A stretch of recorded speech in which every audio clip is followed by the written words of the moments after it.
आज का जो समागम है ये उसी उपलक्ष्य में, उसी खुशी में मनाया जा रहा है कि परमात्मा ने उस गूढ़ रहस्य को बताने के लिए जो वेद और सदग्रंथों में, गीता जी में जो गूढ़ रहस्य छुपे हुए हैं उनको बताने के लिए परमेश्वर स्वयं ही धरातल पर अवतरित हुए, सह शरीर आए। ये वो शुभ महीना है, ज्येष्ठ मास, और ये आने वाली जो पूर्णमासी है अभी 4 दिन बाद यानी 15 जून की, ये वो शुभ दिन है कि वो परमेश्वर कलयुग में सतलोक से चलकर, सनातन परमधाम से चलकर गति करके सह शरीर आए और भारतवर्ष की पवित्र भूमि काशी शहर में एक लहर तारा नामक तालाब में विकसित कमल के फूल पर वो पूर्ण परमात्मा एक नवजात शिशु रूप धारण करके विराजमान हुए। ब्रह्म मुहूर्त सूर्य उदय होने से लगभग 1.5 घंटा पूर्व के समय को ब्रह्म मुहूर्त कहते हैं। उसी समय एक अष्टानंद नाम के ऋषि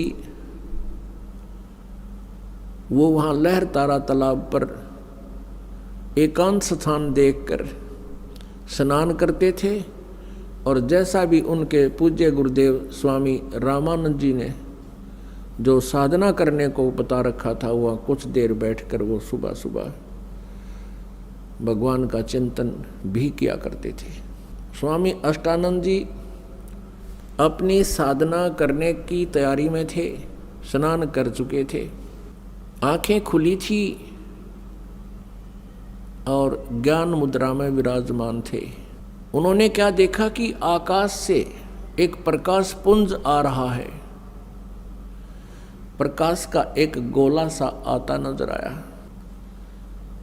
ज्यों ही ऋषि जी ने उसको ध्यान से देखना चाहा, अष्टानंद जी की आंखें चुंधी आ गई।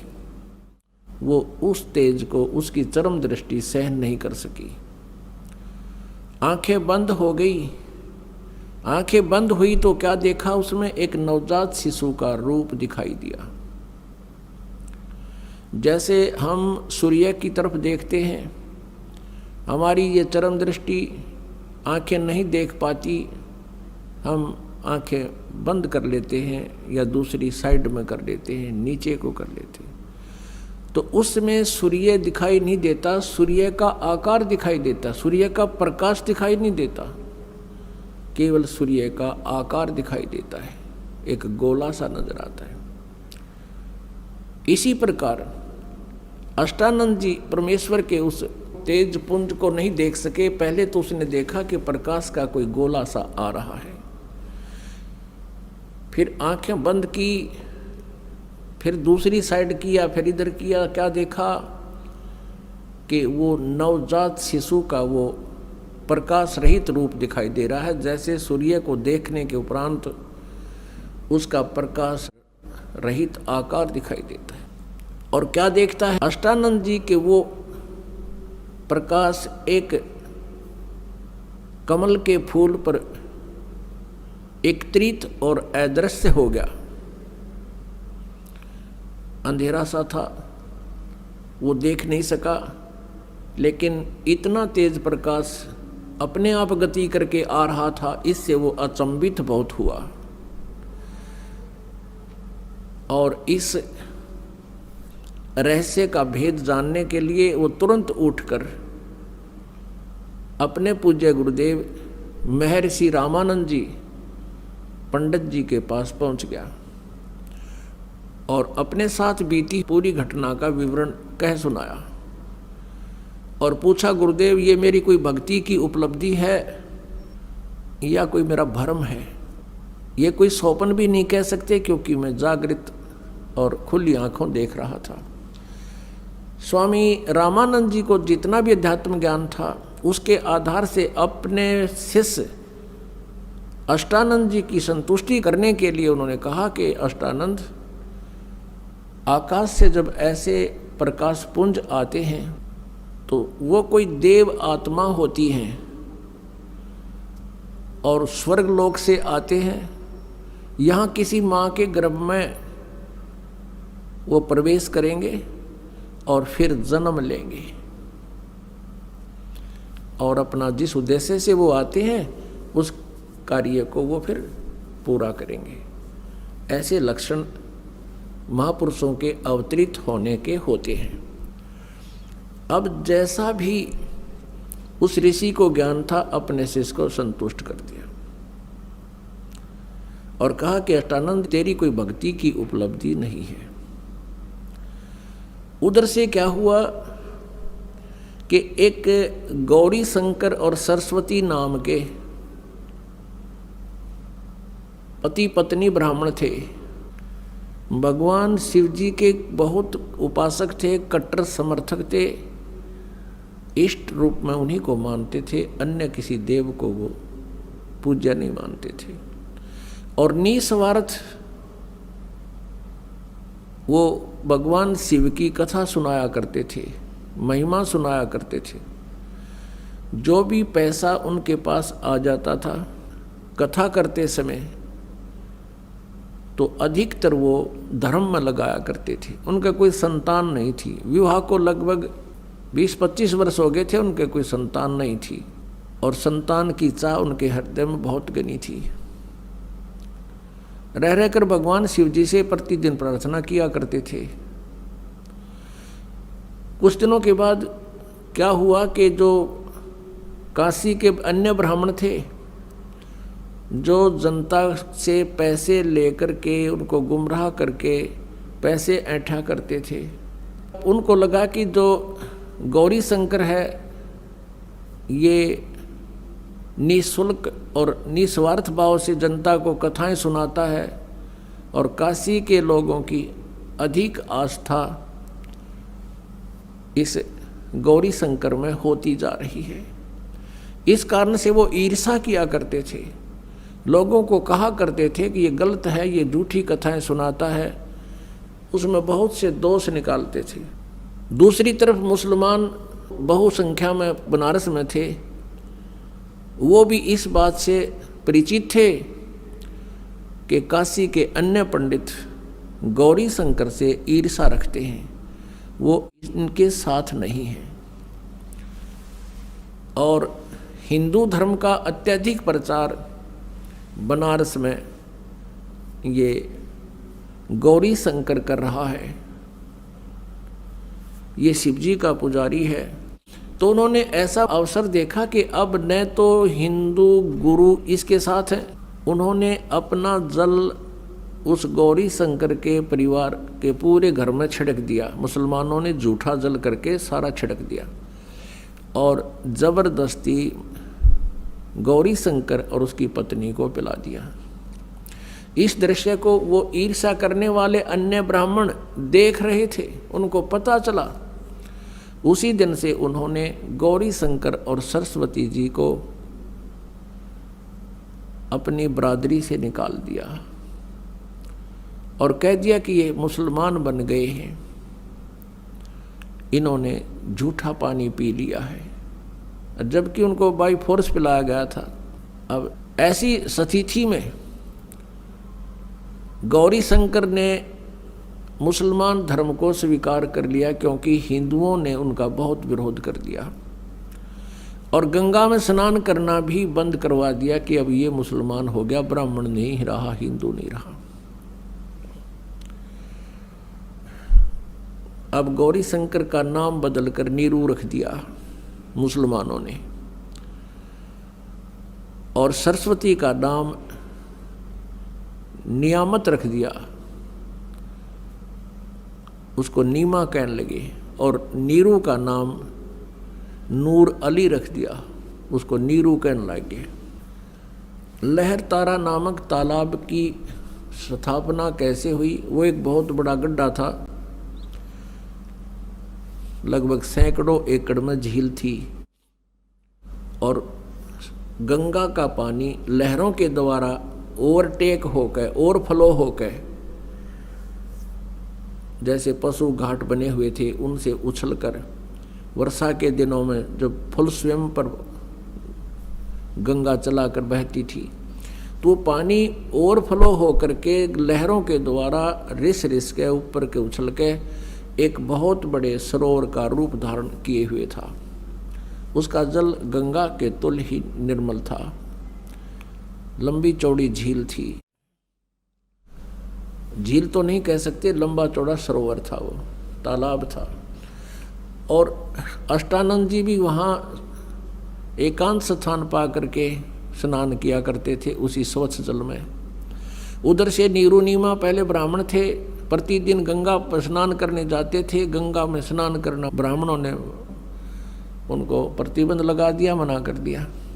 तो वो भी उसी लहर तारा नामक तालाब पर स्नान करने के लिए प्रतिदिन जाया करते थे। उस दिन भी जिस दिन परमात्मा उनको मिले,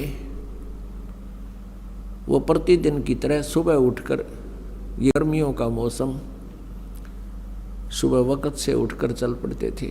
जहाँ वो रहते थे उनकी जुलाहा कॉलोनी से लगभग 4-5 किलोमीटर की दूरी पर वो लहर तारा तालाब था।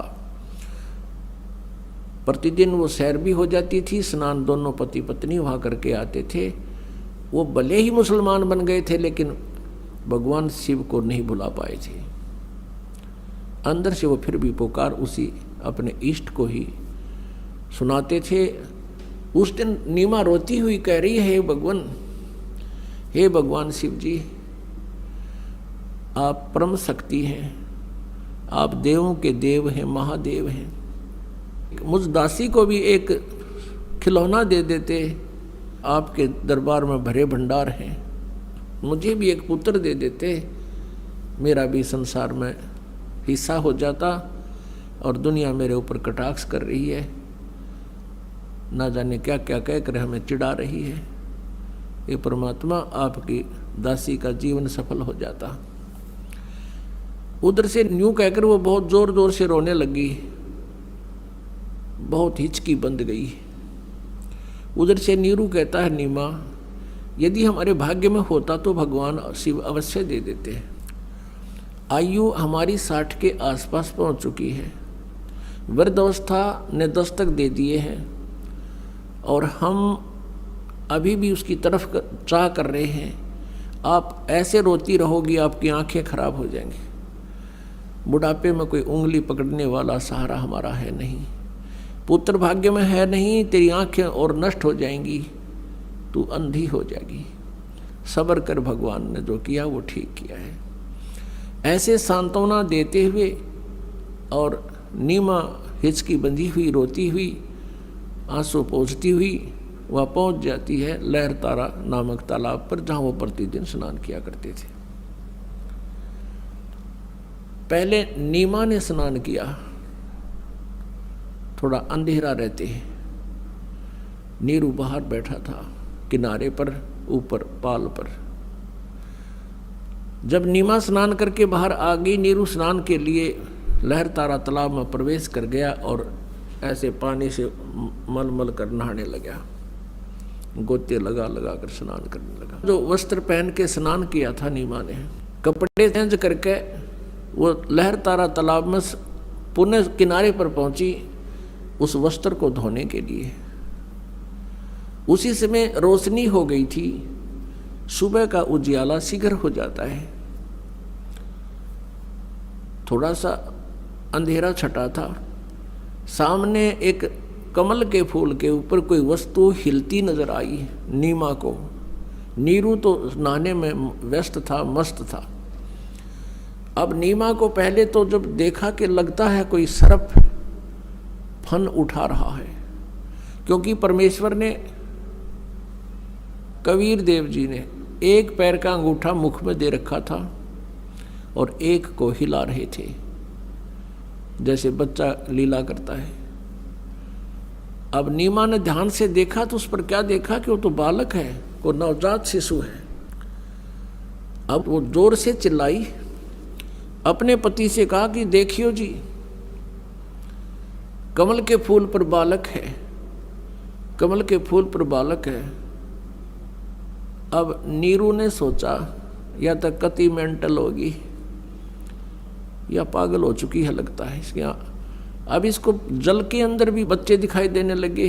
हे भगवान, हे अल्लाह, इसको सद्बुद्धि दो दाता। वो फिर चिल्लाई, वो कहने लगा तू चुप रह नीमा, मानती नहीं मेरी बात। यहाँ जल में कहाँ से बालक आवे थे। उसने फिर जोर से कहा कि देखना देखना वो डूबेगा बच्चा। अब जिधर वो हाथ कर रही थी, संकेत कर रही थी, उसी तरफ नीरू ने भी दृष्टि डाली तो देखा सचमुच एक बालक कमल के फूल में। अब उसने आव देखा ना ताव देखा, एकदम आगे बढ़ा क्योंकि गहरे जल में गया और उठाकर उस बालक को कमल के फूल समेत तोड़ के ले आया, उठा लाया, अपनी पत्नी को थमा दिया। अब वो उधर से नीमा ने उस बालक को सीने से लगाया। पुण्यात्माओं, जिस परमात्मा की खोज करते करते हमने युग बीत गए और जिस परमेश्वर के गुणों को सुनकर हम गदगद हो जाते हैं और हमारे रोंगटे खड़े हो जाते हैं, उस परमेश्वर को उस प्यारी आत्मा ने पुत्रवत प्यार किया, सीने से लगा, मुंह चूम्या उस बालक रूप परमात्मा का और माथे का लावे, कभी सीने से लगावे, सौ शुक्र मनावे अपने शंकर भगवान की। अब जो सुख उस माई ने होया होगा उस भगवान के टच करने से, स्पर्श करने से, उसका अंदाजा नहीं लगाया जा सकता। हम उनके नाम से इतने गदगद हो जाते हैं, उस मालिक का गुणगान सुनकर ही हमारे रोंगटे खड़े हो जाते हैं। उस माई ने जिस परमात्मा की चाह है, सर्व सृष्टि रचनहार है, और उस मालिक को सीने से लगाया, उसको कितनी खुशी और कितना उसके शरीर के अंदर रोमांच हुआ होगा। उस सुख को वो माई ही वर्णन कर सकती है। उधर से नीरू ने सोचा कि पहले तो हम हिंदू थे, मुसलमान बना दिए, हिंदुओं से संपर्क रहा नहीं, मुसलमानों से अभी हमारी इतनी जानकारी नहीं, हमारे साथ कोई साथी नहीं है। और यदि हम इस बालक को लेकर जाएंगे और जनता को बताएंगे कि कमल के फूल पर हमें मिला, कोई विश्वास नहीं करेगा। उल्टा कहेंगे कि तुम किसी का बालक चुरा लाए हो, हमारी पिटाई भी कर लेंगे और मार मार कर हमारा हुलिया बिगाड़ेंगे और पूछेंगे बताओ किस बहन का तुम ये बालक उठा कर लाए हो, और हमसे बालक भी छीन लेंगे और नगर निकाला भी दे देंगे। ये सारा जुगाड़ सोच कर, सारे विचार लगा करके नीरू ने अपनी पत्नी से कहा, नीमा इस बालक को यहीं छोड़ दे, और उसको सारी स्थिति से परिचित करा दिया कि हमारे साथ ऐसा ऐसा हो सकता है। तो नीमा ने कहा, जी इस बालक ने ना जाने क्या जादू कर दिया मेरे ऊपर, मैं इसको त्याग नहीं सकती, मेरे बस की बात नहीं। इसने जो मेरे अंदर अट्रैक्शन पैदा कर दी, ये मेरे बस की बात नहीं, मैं मर सकती हूँ। जैसे सर्प से कोई मणि छीन ले, वो फन पटक पटक कर मर जाता है। अब इसके बिछुड़ जाने से मेरी वही स्थिति हो जाएगी, मैं नहीं त्याग सकती। नीरू ने बहुत कुछ समझाया और प्यार दिया। वो कभी अपनी पत्नी को गुस्से से नहीं बोला था, क्योंकि वो समझता था कि ये पहले बहुत दुखी है, संसार के व्यंग सुन सुनकर ये दुखी है, ये निसंतान है, ये बांझ है, पता नहीं संसार कितने प्रकार से पीड़ित करता है। वो उसको बहुत प्यार देता था, वो एक पति का प्यार भी देता था और एक पिता का भी। तो उसने उस दिन कहा कि नीमा तू बहुत जिद्दी हो गई है, मेरा नाजायज फायदा उठा रही है, मैं तेरे को आज तक कभी गुस्से से भी नहीं बोला, तो इतनी जिद्दी हो गई है कि आगा पीछा नहीं देख रही है, और ये पिछला हमारा क्या हाल हो गया है, आगे और ना जाने क्या होगा। नीमा नहीं मानी। तो उस दिन पहली बार अपनी पत्नी की तरफ उसने थप्पड़ मारने के लिए हाथ उठाया, रोते हुए, आंखों में आंसू है। तब नवजात शिशु बोलते हैं परमात्मा कि नीरू तुम्हारे लिए मैं आया हूँ, मुझे घर ले चलो, तुम्हें कोई कुछ नहीं कहेगा। अब नीरू का हाथ वहीं का वहीं रुक गया और सोचा ये कोई फरिश्ता है, ये कोई सिद्ध पुरुष है, नहीं तो कमल के फूल के ऊपर बच्चा कैसे स्थिर हो सकता है। उसको फिर सारी बात याद आ गई कि ये कोई सिद्ध पुरुष है, सिद्धि वाला हंस है, भले ये बालक रूप में है लेकिन सिद्धि तो उसी तरह काम करती है, वचन से काम करती है। अब नीरू चुप करके आगे आगे चल पड़ा, पीछे पीछे उसकी पत्नी परमात्मा का शुक्र मनाते हुए और उस ओरिजिनल गॉड को साथ लिए हुए चल रही है, गोदी में लेकर चल रही है। उस कंप्लीट गॉड को, पूर्ण परमात्मा को गोदी में लिए हुए जा रही है। अपनात्मा जो ही नगर में पता चला कि नीरू को लहर तारा नामक तालाब पर कमल के फूल पर एक बालक प्राप्त हुआ है, और उस बालक को जो भी देखता था आश्चर्यचकित हो जाता था। इतना सुंदर शरीर, इतना कोमल शरीर, इतना हैंडसम वो बच्चा कभी कोई देखा ना सुना।